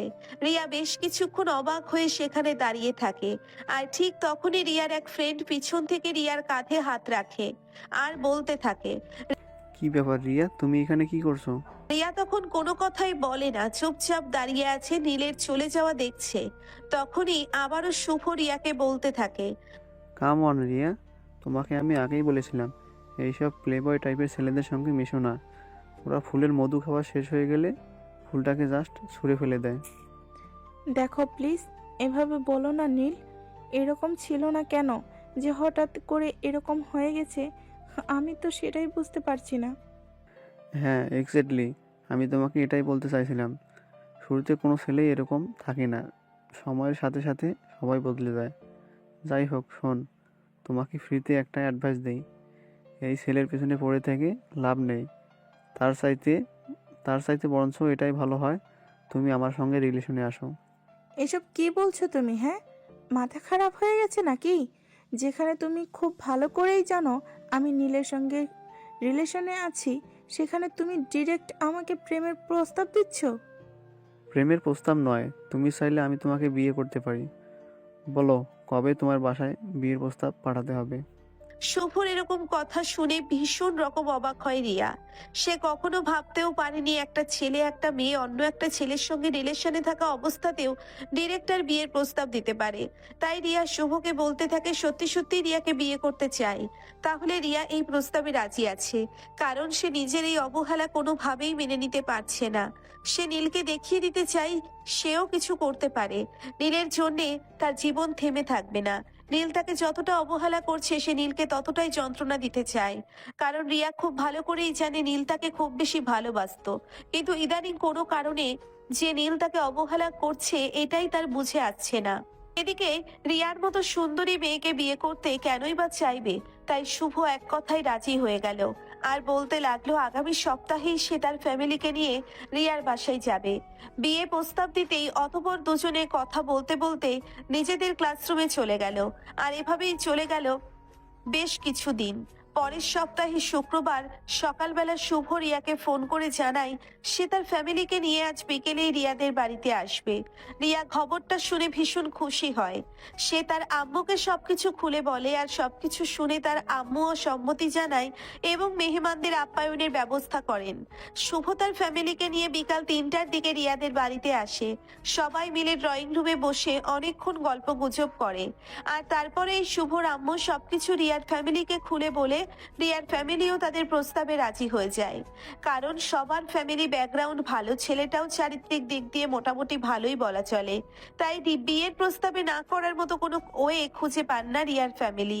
অতঃপর দুই পরিবারের সম্মতিতে তাদের বিয়ের দিন তারিখ ফাইনাল হয়। যেহেতু বিয়ের দিন তারিখ ফাইনাল হয়ে গেছে, তাই তারা দুজনে ছুটিয়ে প্রেম করতে শুরু করেছে। দুজনে ভার্সিটিতে একসঙ্গে যাওয়া আসা করে, হাতে হাত ধরে হাঁটাহাঁটি করে, সবাইকে যেন একদম থাক লাগিয়ে দিয়েছে। এদিকে ভার্সিটির স্টুডেন্টরাও ভীষণ রকম অবাক, কারণ যে মেয়েটা কদিন আগেও একজন সিনিয়রের সঙ্গে সম্পর্কে ছিল, আর সেই মেয়েটাই এখন কিনা নিজের ব্যাচমেট কারোর সঙ্গে এতটা ঢলাঢুলি করছে, এটা তারা সহজভাবে নিতে পারছে না।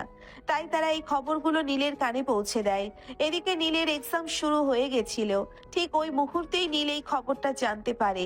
তাই সে মনে মনে ভেবেছিল হয়তো এটা তাকে জ্বালানোর জন্য বলা হয়েছে। তাই সে এসব দিকে মনোযোগ না দিয়ে নিজের পড়াতে মনোযোগ দিল। দেখে দেখে তার পরীক্ষা শেষ হয়ে গেল। সেদিন বিকেল বেলা হঠাৎ করেই নীল তার বন্ধুর সঙ্গে আড্ডা দেওয়ার জন্য বাসা থেকে বের হয়ে, আর ঠিক এই মুহূর্তেই দেখতে পায় রিয়া রিকশায় করে শুভকে নিয়ে কোথায় যেন যাচ্ছে। এই বিষয়টা দেখেই নীল বিষয়টা হজম করতে পারলো না। রিকশার সামনে গিয়ে দাঁড়ালো, আর তারপরে রিয়াকে উদ্দেশ্য করে বলতে লাগলো, রিয়া, এসব কি? আমি তো কিছুই বুঝতে পারছি না। শুভ তোমার সঙ্গে কি করছে?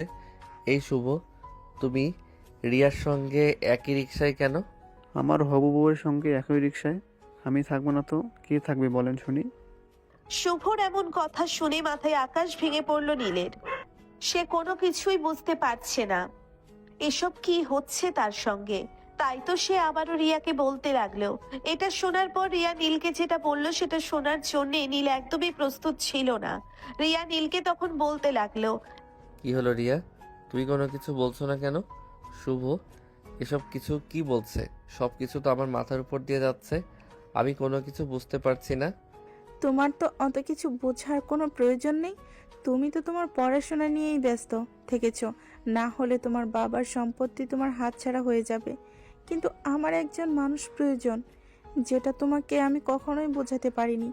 তাই তো আমি নিজে অন্য কাউকে খুঁজে নিলাম। মানে এসব কি বলছো তুমি? তুমি কি পাগল হয়ে গেছো নাকি? না, এখনো আমি সম্পূর্ণ ঠিক আছি। পাগল তো আমি তোমার প্রেমে ছিলাম। তোমাকে অন্ধের মতো বিশ্বাস করে পাগলের মতো ভালোবেসেছিলাম। আর তুমি তুমি তো আমার ভালোবাসার কোনো মূল্যই দিলে না। এসব তুমি কি বলছো? তুমি তো জানো তোমাকে আমি কতটা ভালোবাসি। শুধুমাত্র পড়াশোনার চাপে রয়েছি বলে তোমার সঙ্গে কিছুদিন সময় কাটাতে পারিনি, তাই বলে তুমি অন্য একজনের সঙ্গে ঘোরাঘুরি করবে? এটা তো হতে পারে না। দেখো, শুধু এতটুকু বললে ভুল হবে। আমি আর শুভ দেখো শুধু এতটুকু বললে ভুল হবে। আমি আর শুভ রিসেন্টলি বিয়ে করতে চলেছি। আগামী সপ্তাহে আমাদের বিয়ে। বুঝতে পেরেছো? নীল নিজের কানকে বিশ্বাস করতে পারছিল না। এসব কি বলছে রিয়া? সে যেন মুহূর্তের মধ্যেই বোকা বনে গেল। তার সঙ্গে এরকম কিছু একটা হবে সেটা কোনোদিন কল্পনাও করতে পারেনি। স্তব্ধ হয়ে দাঁড়িয়ে রইল। আর এদিকে রিয়া শুভকে নিয়ে সেখান থেকে চলে গেল। কেটে গেল বেশ অনেকক্ষণ সময়, কিন্তু নীল তার পরেও সেখানেই দাঁড়িয়ে আছে। আর এদিকে ঠিক ওই মুহূর্তেই নেহা কোথায় একটাই যাওয়ার জন্যে বাসা থেকে বের হয়েছিল। বাসার সামনে বের হতেই দেখতে পেল নীল সেখানে দাঁড়িয়ে আছে। তাই সে এক মুহূর্ত দেরি না করে নীলের কাছে এগিয়ে আসলো। তারপরেই সে নীলকে বলতে লাগলো, এই নীল, চল না একটু ঘুরে আসি। বাসায় বসে থেকে ভালো লাগছিল না, তাই তো বের হলাম, কিন্তু কাউকেই পাচ্ছি না সঙ্গী বানাতে। দেখুন, আমার মন মেজাজ এমনিতেই ভালো নেই। আপনি এখন আসতে পারেন, দয়া করে আমায় বিরক্ত করবেন না। হ্যাঁ, আমি তো সেটাই বলেছি তোকে। দেখতে আপসেট দেখাচ্ছে, তাই তো বললাম চল দুজনে একটু ঘুরে আসি, তাহলে ভালো লাগবে। কিন্তু নীল কোনোভাবেই নেহার সঙ্গে যেতে চাইছিল না। এদিকে নেহাও হাল ছেড়ে দেওয়ার মতো মেয়ে নয়। তাই সে এক প্রকার জোর করেই নীলকে নিয়ে গাড়িতে উঠে গেল। আর সঙ্গে সঙ্গেই ড্রাইভারকে গাড়ি স্টার্ট করতে বলল তারা। দুজনে একটা লেকের পাড়ে এসে অনেকক্ষণ ধরেই বসে আছে, চুপচাপ, কেউ কোনো কথা বলছে না। তখনই আবারও হঠাৎ করেই নেহা নীলকে বলতে থাকে, কি খাবে বলো? ওই যে ওখানে চটপটি আর ফুচকার দোকান আছে। আমি কোনো কিছু খাবো না, আমি বললাম তো আমার ভালো লাগছে না। আমি একটু একা থাকতে চাই। Please leave me alone. সেটা বললে তো হবে না। আমার সঙ্গে যখন ঘুরতে এসেছো তখন তো কিছু খেতেই হবে। বলো, চটপটি নাকি ফুচকা? কিন্তু নীল কোনো কথাই বলছিল না, চুপচাপ বসেছিল। তাই নেহা নিজেই সেখানের থেকে উঠে গিয়ে তাদের দুজনের জন্যে 2 প্লেট ফুচকা নিয়ে চলে আসলো। কারণ নেহা খুব ভালো করেই জানে সবাই ফুচকা মোটামুটি পছন্দ করে, তাই এটাই ভালো অপশন। 2 প্লেট ফুচকা নিয়ে সে নেহা নীলের পাশের চেয়ারটায় বসে পড়ল। আর 1 প্লেট ফুচকা নীলের দিকে এগিয়ে দিয়ে নেহা নিজেরটা নিয়ে খাওয়া শুরু করে দিল। কিন্তু নীল তখনও চুপচাপ বসে আছে, কোনো কথাই বলছে না। তাই নেহা নীলকে বলতে লাগলো, কি ব্যাপার নীল, কি হয়েছে? এভাবে চুপচাপ বসে আছো কেন? তোমার কি মন খারাপ? কই না, সেরকম কোনো ব্যাপার নয়। আপনি খাবার কিনে এনেছেন, খাওয়া শুরু করুন। আমাকে প্লিজ আমার মতো থাকতে দিন। কিন্তু নেহা এত সহজে ছেড়ে দেওয়ার মতো মেয়ে নয়। তাই সে আবারও নীলকে জিজ্ঞাসা করতে লাগলো কি হয়েছে। যদিও নীল বলতে চাইছিল না, কিন্তু পরক্ষণে নেহার জোরাজুরিতে সে বলতে বাধ্য হলো। সবকিছু শুনে নেহা মনে মনে মুচকি মুচকি হাসছিল। কারণ সে মনে মনে এরকমটাই চিন্তা করেছিল, যদি নীলের গার্লফ্রেন্ডের সঙ্গে নীলের ব্রেকআপ হয়ে যায় তাহলে সে নীলের সঙ্গে নিজের লাইনটা ক্লিয়ার করতে পারবে। কি ভিউয়ার্স, আপনারা বুঝতে পারছেন না তো? আসলে ঘটনা হলো নেহা নীলকে শুরু থেকেই ভীষণ রকম পছন্দ করে। বলতে গেলে সেই ছোটবেলা থেকেই নেহা নীলকে পছন্দ করে। কিন্তু নেহা নীলের চাইতে বয়সে বড়, তার চেয়েও বড় কথা হলো নীল কাউকে পছন্দ করে কিনা সেটা নেহা স্পষ্টভাবেই জানতো না। আর সেজন্যই নেহা নীলকে কোনো কিছু স্পষ্টভাবে বলতে পারছিল না। এই কথা শুনে নেহা নীলের হাতটা ধরে বলতে থাকে, দেখ, একদম চিন্তা করিস না। আমাদের জীবনে এরকম ছোটখাটো দুর্ঘটনা হতেই পারে। এসব ভেবে বসে থাকলে চলবে না। আমাদেরকে নিজের জীবনটাকে এগিয়ে নিয়ে যেতে হবে।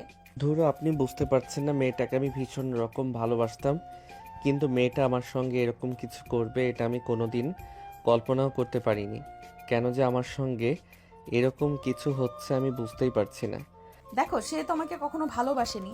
যদি তোমাকে সত্যি সত্যি ভালোবাসতো তাহলে কখনোই তোমাকে ছেড়ে যাওয়ার কথা চিন্তাও করতে পারতো না। কিন্তু আমি তো তাকে সত্যি সত্যি মন থেকে ভীষণ ভালোবেসেছিলাম, তাহলে সে কেন করেছে আমার সঙ্গে এরকমটা? তার কারণটা তো আমি তোমাকে বললাম। সে তোমাকে মন থেকে কখনোই ভালোবাসতে পারেনি। যদি ভালোবাসতে পারতো তাহলে কখনোই এরকমটা করতো না। যা হওয়ার হয়ে গেছে, তা সবটা ভুলে যাও। এটাই তোমার জন্য ভালো হবে। বললেই কি সব কিছু ভুলে যাওয়া যায় নাকি?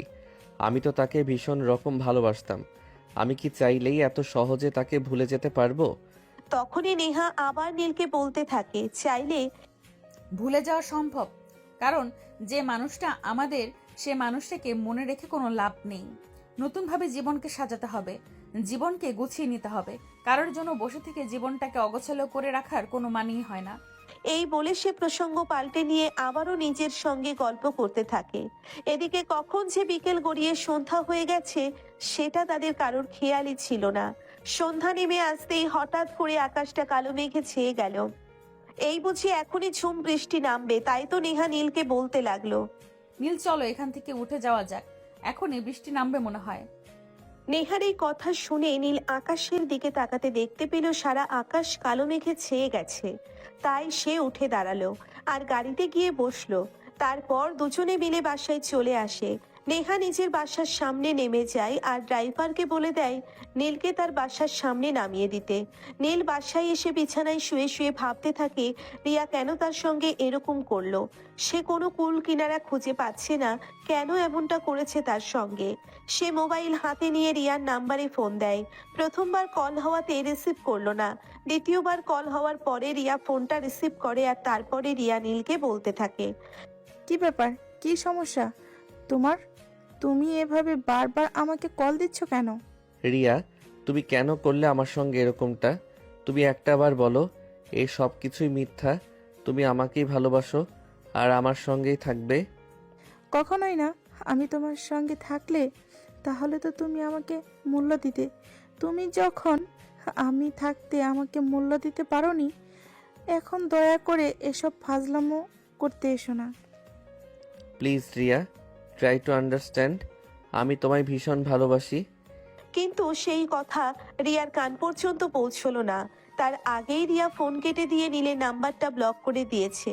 কল কেটে দেওয়ার সঙ্গে সঙ্গেই আবারও নীল অনেকবার রিয়ার নাম্বারে ফোন দেয়, কিন্তু তারপর আর ফোনটা পিক হলো না। অনেকবার ফোন দেওয়ার পরেও যখন কল ঢুকলো না, তখন নীল ফোনটা রেখে দিয়ে ব্যালকনিতে গিয়ে দাঁড়িয়ে রইল। তখনও মুষলধারে বৃষ্টি হচ্ছিল। বাতাসের বেগ এতটাই বেশি ছিল যে মাঝে মধ্যেই নীলের সারা শরীর বৃষ্টির পানিতে ভিজে যাচ্ছিল, কিন্তু সেদিকে তার কোনো খেয়াল ছিল না। অনেকক্ষণ দাঁড়িয়ে থাকার পর সে অনুভব করতে লাগলো তার শরীরে শীত শীত লাগছে, তার পুরো শরীর ভিজে গেছে। তাই সে রুমে চলে আসলো আর জামা কাপড় চেঞ্জ করে রুমের দরজা আটকে দিয়ে বিছানায় শুয়ে ঘুমিয়ে পড়লো। রাত 10টার দিকে নীলের আম্মু এসে অনেকবার নীলকে ঘুম থেকে ডেকে তোলার চেষ্টা করলো, কিন্তু নীল বিছানা থেকে উঠলো না আর রুমের দরজা খুললো না। অবশেষে নীলের আম্মু সেখান থেকে চলে গেলেন। পরের দিন সকালবেলা ঘুম থেকে উঠেই নেহা নীলের সঙ্গে দেখা করতে আসে, কিন্তু নীল তখনও রুমের দরজা খুলে দিয়ে নেহার বাসায় এসে নীলের আম্মুকে বলতে থাকে, আন্টি, নীল কোথায়?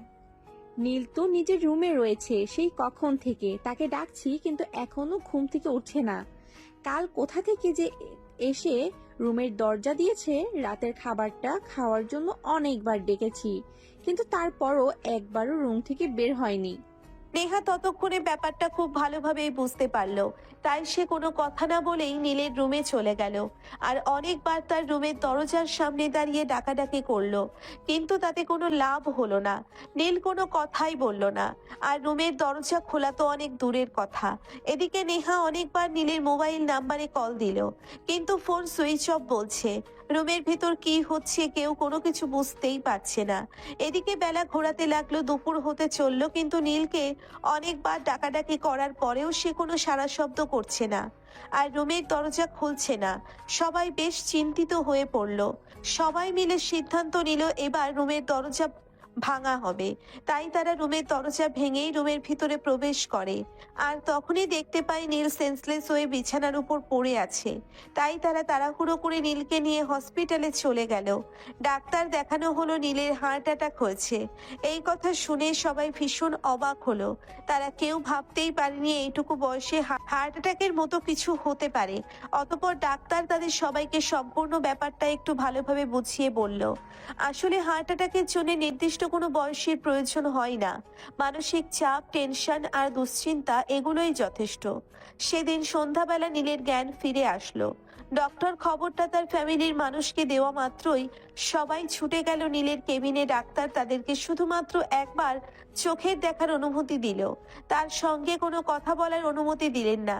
তাই সবাই শুধুমাত্র একবার নীলকে দেখে তারপরে কেবিনের বাইরে চলে আসলেন। এদিকে নেহা পুরো সময়টা জুড়ে নীলের ফ্যামিলির সাথে হসপিটালেই রয়েছে, একবারের জন্যেও বাসায় যাওয়ার নাম পর্যন্ত নেয়নি। অপরদিকে নীলের মা বাবা নেহাকে চলে যেতে বললেও নেহা একবারের জন্যেও বাসায় যেতেই রাজি হয়নি।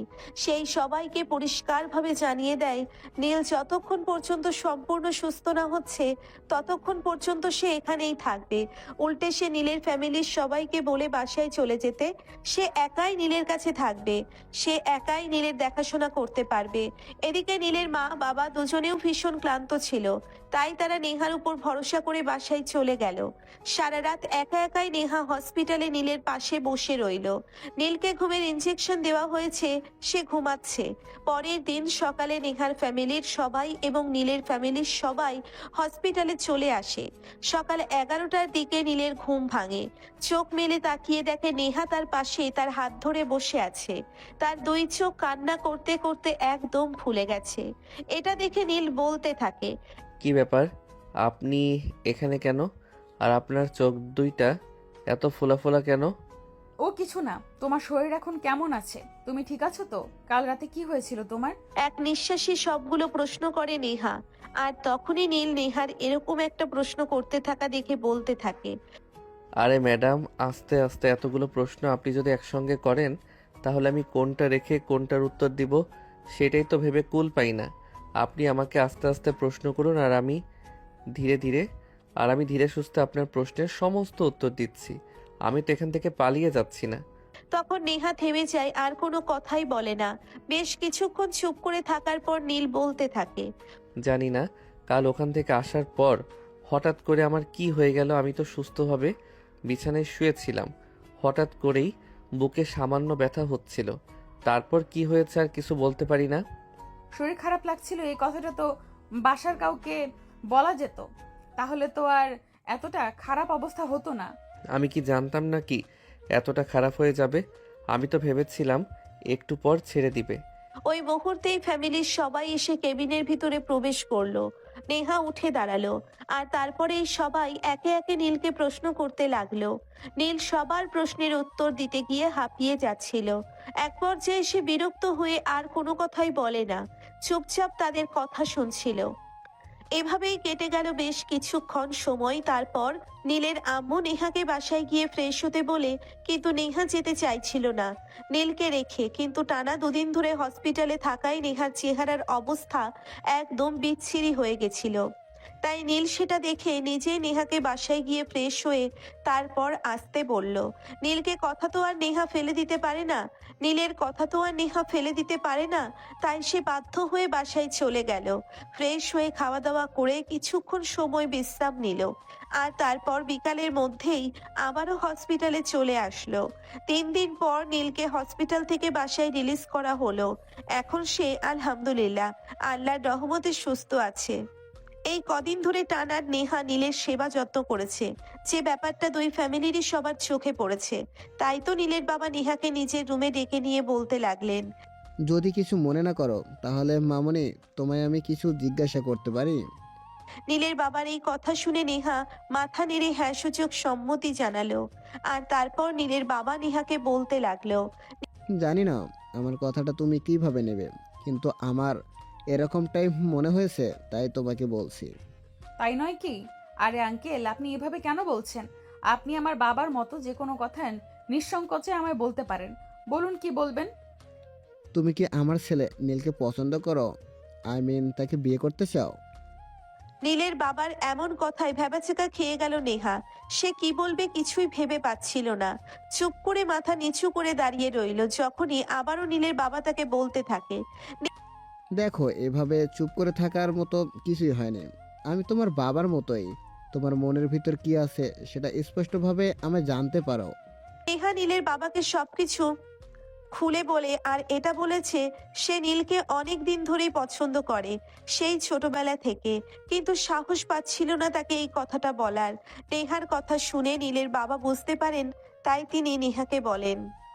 নেহার বাবা তখন এই ব্যাপারটা জেনে ভীষণ আনন্দিত হন।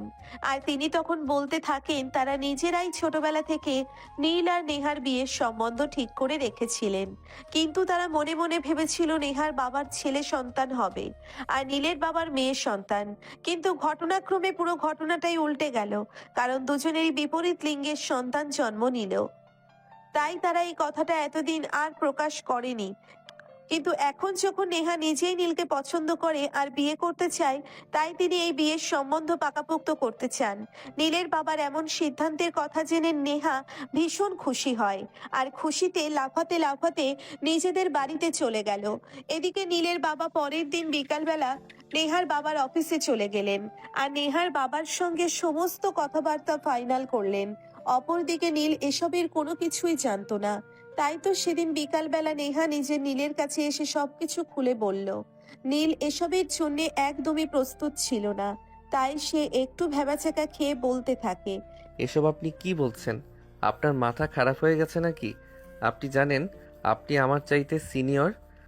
আচ্ছা, সেটা তো আমি খুব ভালো করেই জানি। আমি কি কোনো কিছু না জেনেই এরকম সিদ্ধান্ত নিয়েছি নাকি? আপনি সব কিছু জেনে শুনে যদি সিদ্ধান্ত নিয়ে থাকেন তাহলে আমি বলবো আমি এই বিয়েটা করতে পারবো না, আর এটা করা আমার পক্ষে সম্ভব নয়। আমি আমার চাইতে একটা সিনিয়র মেয়েকে কখনোই বিয়ে করব না। এই বলে নীল সেখান থেকে উঠে চলে গেল। নেহা ভীষণ রকম ব্যথিত হলো, আর কি করবে সেটাই ভেবে পাচ্ছিল না। তাই সে এক মুহূর্ত দেরি না করে নীলের বাবাকে ফোন করে সব ব্যাপারটা খুলে বলল। সবকিছু শুনে নীলের বাবা সেদিন রাতেই বাড়িতে এসে নীলের সঙ্গে কথা বলতে গেলেন। নীল তখন নিজের রুমে শুয়েছিল। তখনই তিনি নীলের পাশে গিয়ে বসলেন আর তারপর নীলকে উদ্দেশ্য করে বলতে লাগলেন, নীল, তুমি নেহাকে কি বলেছো? আপনি যেটা শুনেছেন আমি সেটাই বলেছি। মানে এসব কি বলছো তুমি? তুমি আমার সঙ্গে এরকম ভাবে কথা বলছো, এটা তো তোমার কাছ থেকে আমি কখনোই আশা করিনি। আব্বু, আমি আমার থেকে একটা সিনিয়র মেয়েকে বিয়ে করব সেটা তুমি ভাবলে কি করে? আমি কি বুড়ো হয়ে গেছি নাকি যে কোনো ইয়ং মেয়ে আমাকে বিয়ে করবে না? তাছাড়া আমি এখন বিয়ে করব না। অতঃপর নীলের বাবা নীলকে সমস্ত ব্যাপারটা বুঝিয়ে বলেন, যদিও নীল কোনোভাবেই রাজি হচ্ছিল না নেহাকে বিয়ে করতে, কিন্তু যখন তার বাবা তাকে সম্পূর্ণ ব্যাপারটা বুঝিয়ে বলে তারপর সে রাজি হয়ে গেল নেহাকে নিয়ে। অতঃপর দুই পরিবারের সম্মতিতে মহা ধুমধামের সঙ্গে নীল আর নেহার বিয়েটা সম্পন্ন হয়ে গেল। বিয়ের কিছুদিন পরেই নীল তার বাবার কোম্পানিতে জয়েন করে, অফিসের সমস্ত কাজ বুঝে নিতে শুরু করেছে। তখনই হঠাৎ করেই একদিন সকালবেলা নাস্তার টেবিলে বসে নেহা, তার শ্বশুর মশাইকে বলতে থাকে সে নিজেও তার বাবার কোম্পানিতে জয়েন করতে চায়। নেহার এমন কথা শুনে খাবার টেবিলে বসে থাকা সবাই ভীষণ রকম অবাক হয়। তারা তখনও এরকমটা কল্পনাও করে না যে তাদের বাড়ির বউ বাইরে গিয়ে কাজ করবে। কিন্তু নেহা তার বাবার একমাত্র সন্তান, তার বাবার সমস্ত সম্পত্তির দেখাশোনা তো তাকেই করতে হবে। তাই নেহা এরকম সিদ্ধান্ত নিয়েছে। তোর বাবার যদি দ্বিতীয় কোনো সন্তান থাকতো তাহলে সে এরকম সিদ্ধান্ত কখনোই নিত না, কারণ নেহা খুবই সংসার প্রেমী একটা মেয়ে। নেহার এই সিদ্ধান্তে বাদ সাধলো নীল। সে পরিষ্কারভাবে নেহাকে বলে দিল সে নেহাকে কোনোভাবেই বাসার বাইরে যেতে দিতে রাজি হবে না, নেহাকে গুছিয়ে সংসার করতে হবে। কিন্তু নেহা যেই কথা মুখ দিয়ে একবার বের করে সেই কাজ না করা পর্যন্ত তার কোনো শান্তি নেই। তাই সে নীলকে বলতে থাকে, দেখো, আমি তোমাকে একবারও বলছি না যে আমি সংসার করব না। আমি আগের মতোই গুছিয়ে সংসার করব, তবে ব্যবসার দেখাশোনাটাও করতে চাই। প্লিজ তুমি না করো না। এই বলে নেহা নীলের আব্বু আম্মুকে অনেক রিকোয়েস্ট করতে থাকে। নীলের আব্বু আম্মু ব্যাপারটা বুঝতে পারেন, তাই তো নীলের আব্বু নেহাকে বলতে থাকে, আচ্ছা বৌমা, ঠিক আছে, কোনো সমস্যা নেই। আমি তোমার ব্যাপারটা বুঝতে পেরেছি। তুমি তোমার বাবার কোম্পানির জয়েন করতে পারো। নীল তাকে অনুমতি না দিলেও শ্বশুর মশাইয়ের কাছ থেকে অনুমতি পেয়ে নেহা ভীষণ খুশি হয়। আর সেদিন থেকেই সে তার বাবার কোম্পানিতে জয়েন করে। সেদিন থেকেই তার জীবনে এক চরম ব্যস্ততা নেমে আসে। সকালবেলা ঘুম থেকে উঠে সবার জন্য নাস্তা বানানো, যদিও বাড়িতে কাজের লোক রয়েছে, কিন্তু সে নিজের হাতেই এটা করতে চায়।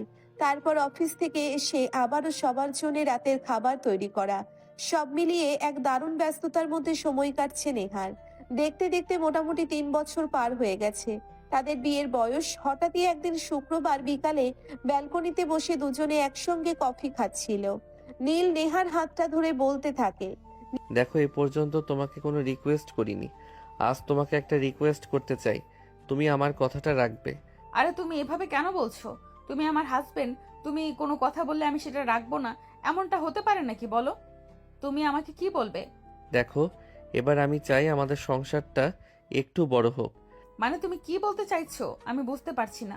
তুমি একটু ক্লিয়ারলি আমাকে ব্যাপারটা খুলে বললে তাহলে আমার বুঝতে সুবিধা হতো। আসলে আমি চাই যে আমাদের ঘরে কোনো নতুন মেহমান আসুক। নীলের এই কথাটা বুঝতেও নেহার বেশ অনেকক্ষণ সময় লেগে গেল। সে সহজে ব্যাপারটা বুঝতে পারছিল না। যখন বিষয়টা বুঝতে পারলো তখন সে নীলকে বলতে লাগলো, এই তুমি আমাকে খোলাখুলি বললেই তো পারতে।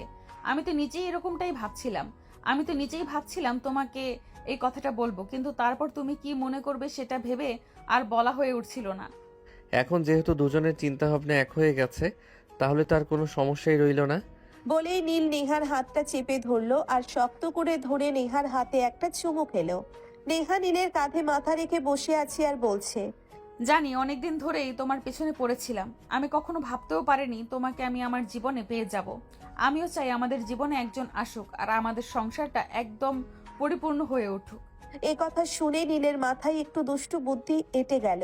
তখনই সে নেহাকে পাছা কোলে তুলে নিয়ে রুমে চলে আসলো আর সঙ্গে সঙ্গে রুমের দরজাটা লাগিয়ে দিল এবং সমস্ত জানালার পর্দাগুলোও লাগিয়ে দিল। এটা দেখে নেহা তাকে জিজ্ঞাসা করলো কি হয়েছে, কিন্তু সে নেহার কথায় কোনো উত্তর দিল না। চুপচাপ সবকিছু বন্ধ করে দিয়ে নেহার কাছে চলে আসলো আর তারপরেই নেহাকে বিছানায় শুইয়ে দিয়ে তার বুকের উপর শুয়ে পড়লো। তারপর সেই নেহাকে বলতে লাগলো, যেহেতু দুজনেরই মনের ইচ্ছা এক, তাহলে দেরি কেন করছি? যত তাড়াতাড়ি দুজন মিশন কমপ্লিট করতে পারবো তত তাড়াতাড়ি তো আমাদের মেহমান আমাদের ঘরে চলে আসবে। যা দুষ্টু, তাই বলে এই দিনের বেলা নাকি? এখন ছাড়ো আমাকে, আজ শুক্রবার বাসায় আসছি, সবার জন্য স্পেশাল কিছু রান্না করব। না, সবাই মিলে আজ বাইরে খেতে যাব। আজ তোমাকে কোনো কাজ করতে হবে না। আজ শুধু তুমি আমাকে সময় দিবে। বলেই নীল নেহাকে ভালোবাসার স্পর্শ দিতে লাগলো। নেহাও তার সঙ্গে রেসপন্স করতে লাগলো। আজ প্রায় অনেক দিন পর দুজন দুজনকে এতটা কাছে পেয়েছে, কারণ ব্যস্ততার কারণে দুজনের পার্সোনাল টাইম স্পেন্ড করা আর হয়ে ওঠে না। সারাদিনের ব্যস্ততা আর ক্লান্তিতে বিছানায় শুলে শুধু ঘুম আসে, আর কিছুই ভালো লাগে না। তাই আজ দুজন দুজনকে ভালোবাসার উষ্ণতায় উষ্ণিত করতে লাগলো। নেহাও নীলের সঙ্গে সঙ্গে রেসপন্স করছিল, আর কিছু সময়ের মধ্যেই দুজন ভালোবাসার মহাসমুদ্রে ডুবে গেল। সুপ্রিয় ভিউয়ার্স, আমাদের আজকের গল্পটা এই পর্যন্তই ছিল। গল্পটা আপনাদের কাছে কেমন লেগেছে ছোট্ট একটা কমেন্টে জানাবেন। ভালো লাগলে লাইক কমেন্ট শেয়ার করে আমাদের পাশেই থাকবেন। নিত্য নতুন ভালোবাসার গল্প পেতে আমাদের চ্যানেলটিকে সাবস্ক্রাইব করবেন। সবাই ভালো থাকবেন, সুস্থ থাকবেন। আবার দেখা হবে নতুন কোনো ভালোবাসার গল্পে। আল্লাহ হাফেজ।